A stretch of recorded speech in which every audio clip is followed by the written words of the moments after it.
Guys, what's up? It's me, San Francisco. In today's video, I'll be sharing you how to achieve this makeup look using the new Everbilena products. Okay, so but before we start, let me tell you something about the product. Naglabas ng bagong products yung Everbilena. It's called the EB Pro palette. So meron doon tatlong eyeshadow palette at saka isang blush palette.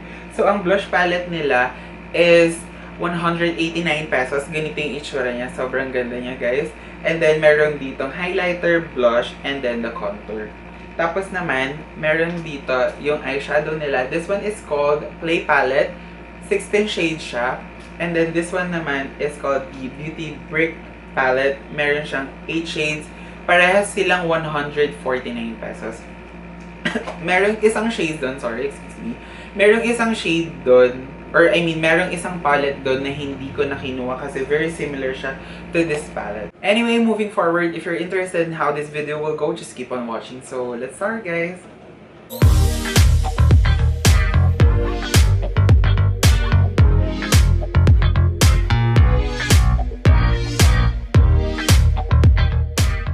Okay guys, so ginawa ko na yung brows ko, tsaka nag-prime na ako ng mata ko. So gagamit lang tayo ng white powder dito, itong powder na to.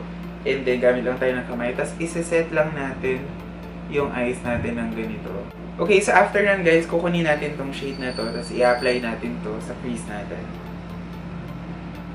Pag nakuha nyo na yung tamang transition color na gusto nyo, ang gawin nyo guys, i-drag nyo lang yung brush nyo palabas para mag-create siya ng parang pa-triangle effect. Ganon. So, ayan. Shade guys, gagamitin natin itong light brown. Sobrang ganda nito. Ilalagay natin siya dito sa dulo ng mata natin guys.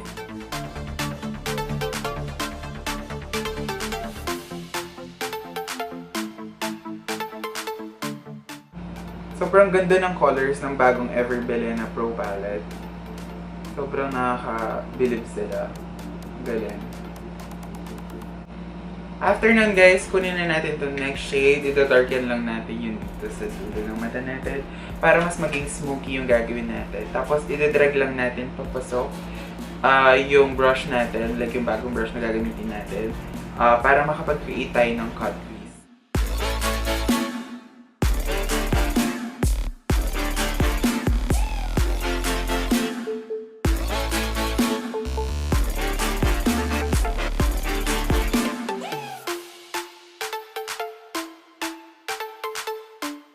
Ngayon guys, kuha lang kayo ng concealer. So, any concealer will do. Ako gamit ko yung NARS.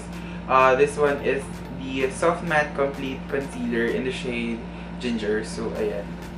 So, ikakat lang natin yung crease natin. Medyo zoom ko na kaya para mas makita nyo.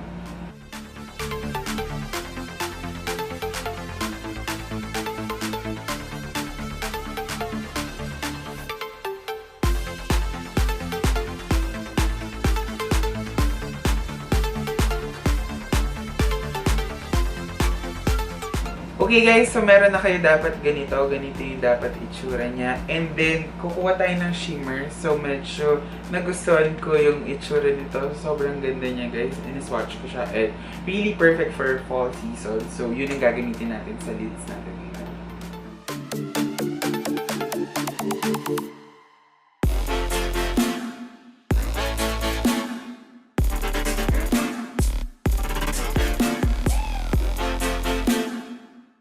Okay, so after nyan, kukunin natin itong dark brown ulit and then i-blend lang natin siya para hindi harsh yung pagka-cut crease niya.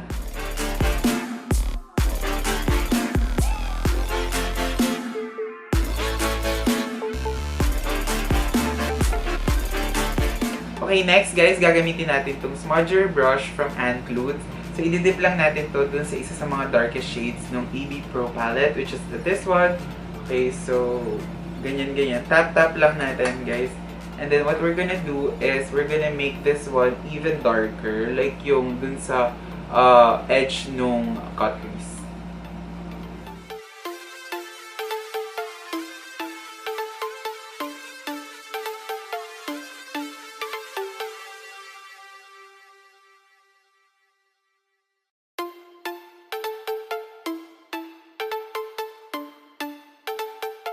Ito yung itsura ng eye makeup. Okay, so babalikan ko kayo, gagawin ko na yung base ko, And then, gagamitin pa natin itong cheek set at saka ito for the inner corner. So, yeah. Okay guys, so gagamitin na natin itong palette na to. I'll be using this one for contour and then this one for the blush. For this one naman, medyo satin yung finish niya. So, I don't think I'm gonna be able to use that as my highlighter. So, ayan. Let's go guys.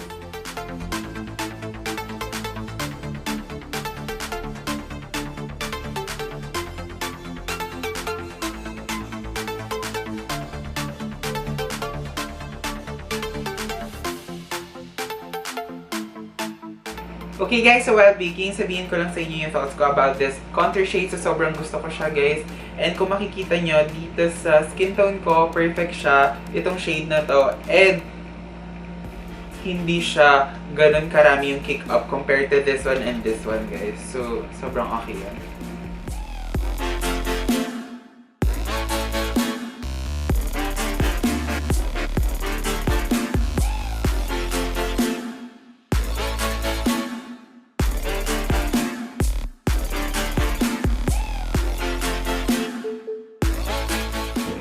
Guys, ang ganda ng blush. Ako lang ba? Pero ang ganda niya. Like, in person, medyo may pagka-ano siya. Parang warm peach. Pero dito sa palette, makikita nyo, ano siya, parang mauve pink. Ang ganda ng color niya. I really like it. Sa mata natin, guys, gagamitin natin itong light brown na to. So, isasmudge lang natin dito sa ilalim ng mata natin.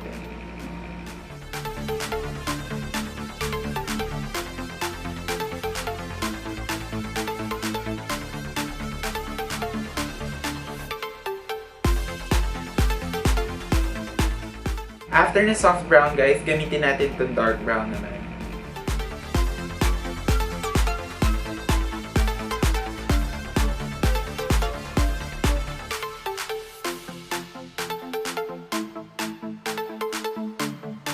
So maglalagay lang tayo ng gold shimmer. Ang gagamitin kong gold shimmer is from the EB Pro Brick Palette. So ito yung itsura ng palette guys. Okay, so napili ko to kasi mas yellowish yung pagka-gold nito compared din sa Play Palette. Yung Play Palette kasi yung gold niya medyo lighter version nito. So, let's start guys.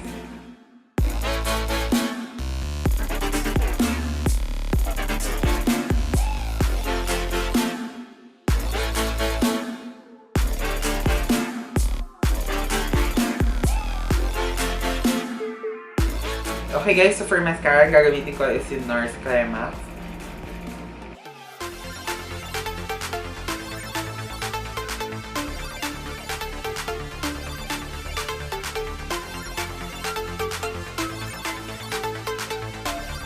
Okay guys, so for my lip combo, ang gagamitin ko is yung Catrice Long Lasting Lip Pencil in the shade Hey Macadamia Hey. And then, i-combine ko siya with EB Matte Nudes in the shade Caramelo.